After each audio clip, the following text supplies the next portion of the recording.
Never give up on a dream because of the time it will take to accomplish it. The time will pass anyway, says Earl Nightingale. Welcome to the third episode of the Immigration Pod, and today's topic is how to immigrate safely. Hi, my name is Shagun, and today we are here with Mr. Rishabh Sood, who is the founder of Transformers Immigration and Education Consultants. In our previous episode, we shared 5 tips on how to immigrate safely. We discussed how important is self-awareness, staying away from 100% guarantees, not to quit your jobs, being proactive, and the role of planning and execution. In this part, we will discuss 5 more points that needs our utmost attention, and we hope it may bring some sense of purpose to the ones connected. So let's jump right in. Most common roadblock which people face is wrong advice or unethical suggestions on documentation. What do you have to say in this regard? Well, I highly recommend to stay away from forging documents. Now, this is something that is a big no on the immigration authorities list. Forging just for the sake of immigrating doesn't sound good and ethical. Neither will it be welcoming if found. There might be suggestions from people who might have done it themselves and got through, but try to ignore such advice because if you aren't lucky like your friend out there and get caught, you will be blacklisted for a good number of years, and then you might see your dream crashing all the way down. Above all, Embassy conducts verification at unknown levels these days. You never know when your cover gets blown up, so don't do it. Just proceed ethically. Rightly said, Rishabh. So the next question is, we have seen people asking for a shortcut, or as people say here, koi to jugaad hoga. Well, when someone says this to me, I simply fold my hands and say, please spare me from this. I can only tell what is legit. Well, that's something all should say. Well, see, trying to find out shortcuts or jugaad in immigration can be very risky. We all have a tendency to find a shorter way to our destinations because somehow we have become accustomed to speed, faster results, be it costly. You might have come across several news wherein people get stuck in a ransom, where parents were forced to pay hefty amounts to get their children released, or people losing their hard-earned money and got trapped in a false process altogether. So if you can't go through the yearly process, don't try to hunt something faster. Gary Busey said, if you take shortcuts, you get cut short. So you mean following the process is still the best way to get ahead? Yes, definitely. Thank you, Rishabh. So the third question is, how can one research about job prospects if immigrating to Canada? Should people take help from agents to know relevant info or related links to ensure? Well, this thing is very important. Simply immigrating because you are eligible isn't an enough reason to just migrate. Make sure that you discuss the job and settlement prospects in the destination country with your agents. I hope you know for a fact that foreign employers won't just hire immigrants until they land. But at least some groundwork should have been done while a person is in process or before it, so that you know what and how things will go after you land in the destination country.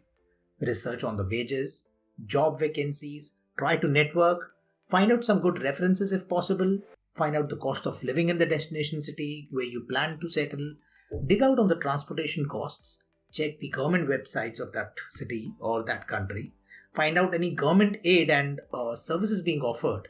And trust me, as far as Canada or Canadian government is concerned, they're quite good in it. They have a good support system for every citizen as well as immigrants to ensure their well-being and employability.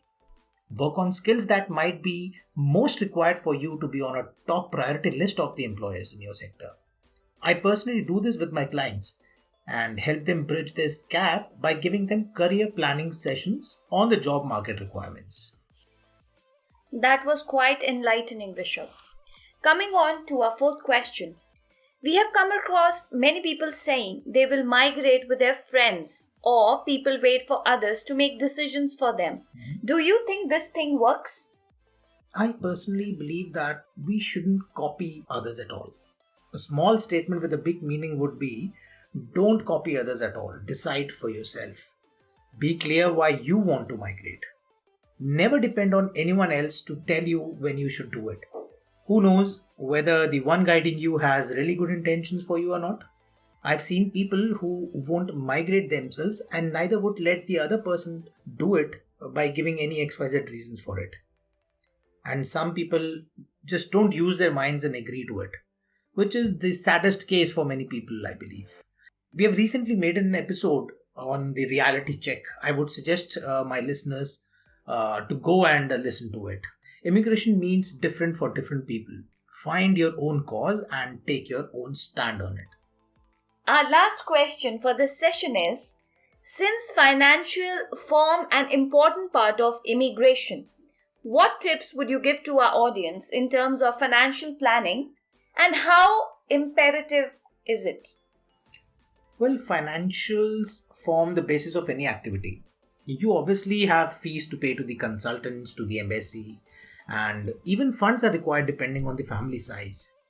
For example, if somebody is going on a permanent residence application, they would need approximately 13,500 in Canadian dollars as funds in their bank accounts, applying as a single candidate. And this would increase by some proportion when there is an addition of a family member in the process. Hence, your financial analysis is very important. For study visas, it's a different aspect altogether for different countries. So, assess your life first before thinking about immigrating. Think, will it be a viable process? And if yes, plan upon it. Funds need to be at least 3 months old at the time of submission for Canada permanent residence process, and there are other arrangements as well, like a gift money source, etc., which are legitimate ways to provide financial documents. But don't sell your valuables unless you're sure of the outcome. We can surely discuss more on this in a specific episode for a better understanding of our audience, and we shall cover a lot many things in it. Thank you so much for your precious time, Rishabh. It was an enlightening session, I must say.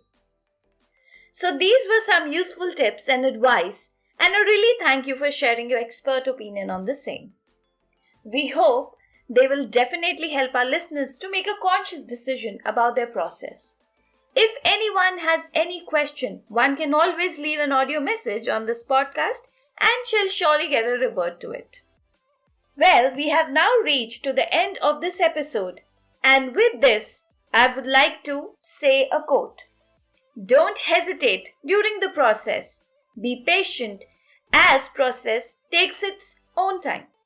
Thank you for listening to this episode, and if you have any question or want to discuss your profile with us for a better understanding, please feel free to approach us at rishabh.sod2014@gmail.com or call us at 96-463-77443 7986-456174. You can find us on social media platforms with the name Transformers Immigration and Education Consultants. Stay tuned for more topics and we hope to serve you well. This is Shagun, Certified British Council IELTS Trainer, signing off from Transformers Immigration and Education Consultants, evolving the real you.